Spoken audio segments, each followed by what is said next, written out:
नमस्कार दोस्तों, आपका अपने YouTube चैनल पर स्वागत है। आशा करती हूँ आप सब अच्छे होंगे। इसी आशा के साथ हम भारत और पाकिस्तान मीडिया में राष्ट्रीय व अंतर्राष्ट्रीय मुद्दों पर डिस्कशन होता है, इसी पर मीडिया का रिएक्शन देखते हैं। वीडियो पसंद आए तो वीडियो को लाइक, शेयर और चैनल को सब्सक्राइब जरूर करें, जिससे मुझे भी मोटिवेशन मिल सके और आगे भी इसी तरह की वीडियो मैं आपको प्रोवाइड करवा सकूँ। फिर मुलाकात होगी आपसे अगले वीडियो में। जय हिंद, जय भारत। कहा कि ये जो हम पाकिस्तान को फ्री के पैसे देते थे वो अब खत्म हो गया। और सऊदी अरेबिया के फॉरेन मिनिस्टर ने डेवोस में ब्लूमबर्ग को जो कहा है कि हमने वो जो फ्री एक सेल लगा रखी थी, लूट सेल, जिसमें ना सिर्फ पाकिस्तान, टर्की और इजिप्ट भी है, हम इनको इस तरह फ्री हैंड नहीं देंगे, हम इनको ब्लैंक चेक्स देने हम बंद करेंगे। कि वो मुल्क जिनको हम अनकंडीशनल पैसे दे दिया करते थे, ग्रांट्स दे देते थे, तो उन्होंने कहा है कि वो जमाना अब खत्म हो गया और उन्होंने खास तौर पे पाकिस्तान और इजिप्ट का नाम लिया। हम अपने अवाम पे टैक्स लगाते हैं और वो इसी तरह हम चाहते हैं, दर हकीकत उनका डायरेक्ट जो इशारा था पाकिस्तान की तरफ था कि ये भी टैक्स कलेक्शन करें। और ये कहा कि जिस तरह हम मल्टीलैटरल जो डोनर्स हैं या मल्टीलैटरल इंस्टीट्यूशंस हैं, उनसे प्रॉपर्ली चीजें समझ रहे हैं और देख रहे हैं कि किस तरह अगर पैसा देना है तो कैसे देना है। उसके बाद आज की जो खबर चल रही है कि आपके जो कमर्शियल बैंकों ने ऑयल कंपनीज की एलसीज खोलने से इनकार कर दिया है कि मजीद तेल इन दो तेल के जहाजों के आने के बाद हम एलसीज नहीं खोलेंगे। और इस वक्त मार्केट जो है वो इसको फोरकास्ट कर रही है कि पाकिस्तान के अंदर ऑयल की शार्टिंग हो जाए, पेट्रोल की शार्टेज हो जाएगी। और दूसरा जो मैं समझता हूं कि इस वक्त जो दूसरे कई मसाइल आ रहे हैं, सऊदी अरेबिया के फॉरेन मिनिस्टर ने डेवोस में ब्लूमबर्ग को जो कहा है कि हमने वो जो फ्री एक सेल लगा रखी थी, लूट सेल, जिसमें ना सिर्फ पाकिस्तान, टर्की और इजिप्ट भी है, हम इनको इस तरह फ्री हैंड नहीं देंगे, हम इनको ब्लैंक चेक्स देने हम बंद करेंगे, हम अपने अवाम पे टैक्स लगाते हैं और वो इसी तरह हम चाहते हैं, दर हकीकत उनका डायरेक्ट जो इशारा था पाकिस्तान की तरफ था कि ये भी टैक्स कलेक्शन करें।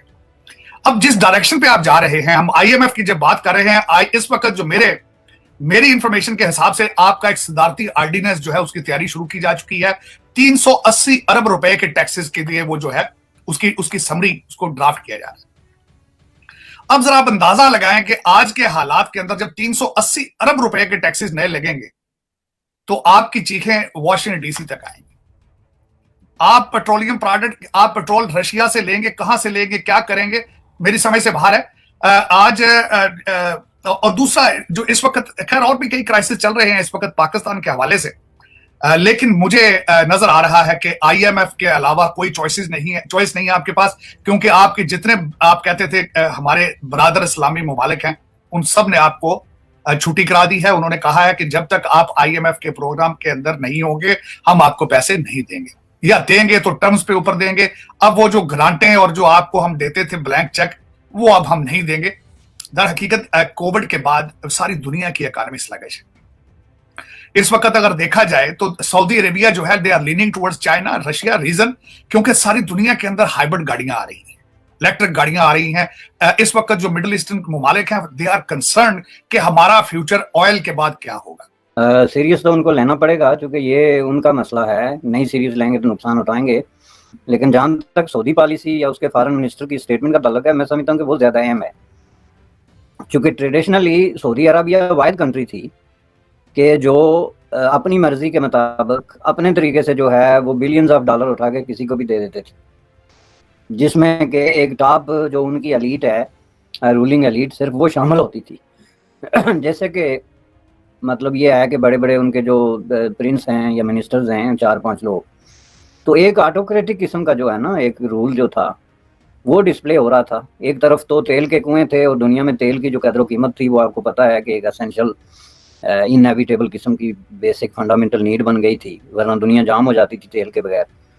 और ऊपर से जो है वो फिर ऑटोक्रेटिक सिस्टम, तो वो फिर पैसे लेके जिसको भी अपना समझते थे कि पॉलिटिकली इम्पॉर्टेंट है या बहुत ज़्यादा है, उससे भी ज़्यादा कह लेना चाहिए कि सेक्टेरियन वाइज जो इम्पॉर्टेंट है वो पैसे तकसीम करते थे।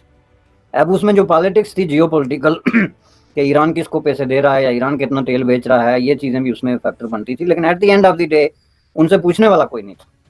लेकिन जब से सऊदी अरब में एक मॉडर्न कॉन्सेप्ट ऑफ जो है गवर्निंग शुरू हुआ है, जो कि मतलब काफ़ी बड़ी तब्दीली आई है, हाल दो कि आज भी वहाँ जो है बादशाह ही कानून है। कानून अभी तक वहाँ बादशाह नहीं बना है, अभी तक बादशाह ही कानून है। लेकिन उन्होंने अपनी बहुत सारी परतों में ऐसी तब्दीलियाँ की हैं, जो उनकी मजलिस शूरा है या पीपल्स पार्टिसिपेशन है, उनके डे टू डे अफेयर्स में, मीडिया के हवाले से आप देख सकते हैं कि सऊदी अखबारात में कुछ ऐसी चीज़ें छप जाती हैं जो कि आमतौर पे इवन पाकिस्तानी अखबारात में भी नहीं छप सकती। तो सोशल मीडिया ऑब्वियसली उन्होंने बड़ी ट्राई करके फिर उसके आगे सरेंडर किया कि इसको नहीं रोका जा सकता। तो इन सब चीज़ों की वजह से उनको ये पता चला कि भाई ये हम ऐसा काम अब नहीं कर सकते कि ये हम 2-2 बिलियन उठा के जिसको मर्जी पकड़ा दें। और उन्होंने अपनी स्पीच में जिस चीज़ का रेफरेंस दिया है 2 बड़े मुल्कों का, एक मिस्र है और दूसरा पाकिस्तान है, इनको ज़ाहिर है उन्होंने बिलियंस ऑफ डॉलर्स दिए हैं। मिस्र को specifically around I believe 30 billion dollar का उन्होंने कहा है। और अगर पाकिस्तान का भी कुछ कहा है, ऐलान किया है, तो वो आप मुझे बता सकते हैं, क्योंकि मुझे मेरे नोटिस में नहीं आया कि उन्होंने ये भी कहा कि पाकिस्तान को इतना दिया है। तो उसके अंदर वो they are taking extra precautions. वो जिस तरह पहले होते थे ना, आप जाते थे डेफर पेमेंट्स पर जाके ब्लैकमेल कर लेना, जाके कह लेना हमारी आर्मी इधर आ जाएगी, उधर चली जाएगी, हम ये कर देंगे। अब वो आर्मीज वाला दौर भी नहीं रहा। मैं जिस तरह पहले आपको कई दफा अर्ज कर चुका हूं, अब ड्रोन्स चल रहे हैं, अब टेक्नोलॉजीज चल रही हैं, अब इकोनॉमिक वॉर चल रही हैं। अब किसी और यहां पे मैं एक और, जब मैं डिप्लोमेसी के हवाले से बात करना चाहूंगा आलिया, आपके क्राइसिस जो कि आपने बिल्कुल, मैं कई दफा मैं समझता हूं, मैं वाहिद एक आदमी हूं वाशिंगटन डीसी में जो हमेशा शोर डालता हूं कि आपकी ये सारी तबाही के अंदर वाशिंगटन डीसी के अंदर जो बैठी इंडियन लॉबी है उसका एक बहुत बड़ा किरदार है।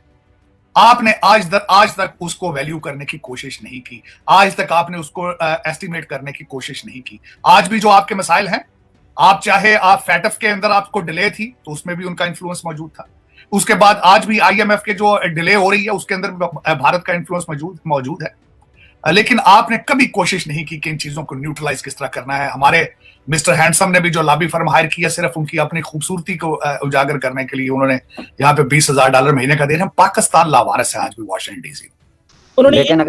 उन्होंने ये तो कहा कि हम $10 बिलियन इन्वेस्ट कर रहे हैं और कुछ और पैसे वो तो फ्यूचर की बात है, लेकिन कितना दे चुके हैं इसका मिस्र का तो उन्होंने बता दिया, डिस्कस नहीं हुआ। और उसका वो बड़ी इंपॉर्टेंट लाइन है जो उसने बोली है कि वो पैसे लेने के बावजूद मिस्र जो है वो जो है एक हाथ आगे और एक हाथ पीछे, जिसको पंजाबी में कहते हैं, यानी उसका कुछ नहीं बना। हमने भी 30 बिलियन उठा के दे दिए लेकिन उसका कुछ नहीं बना। और जाहिर है ये बात पाकिस्तान पे तो बहुत ज्यादा सादक आती है, बल्कि जरूरत से ज्यादा। अब ये 2 मुल्क जो हैं, दिस इज वेरी इंटरेस्टिंग।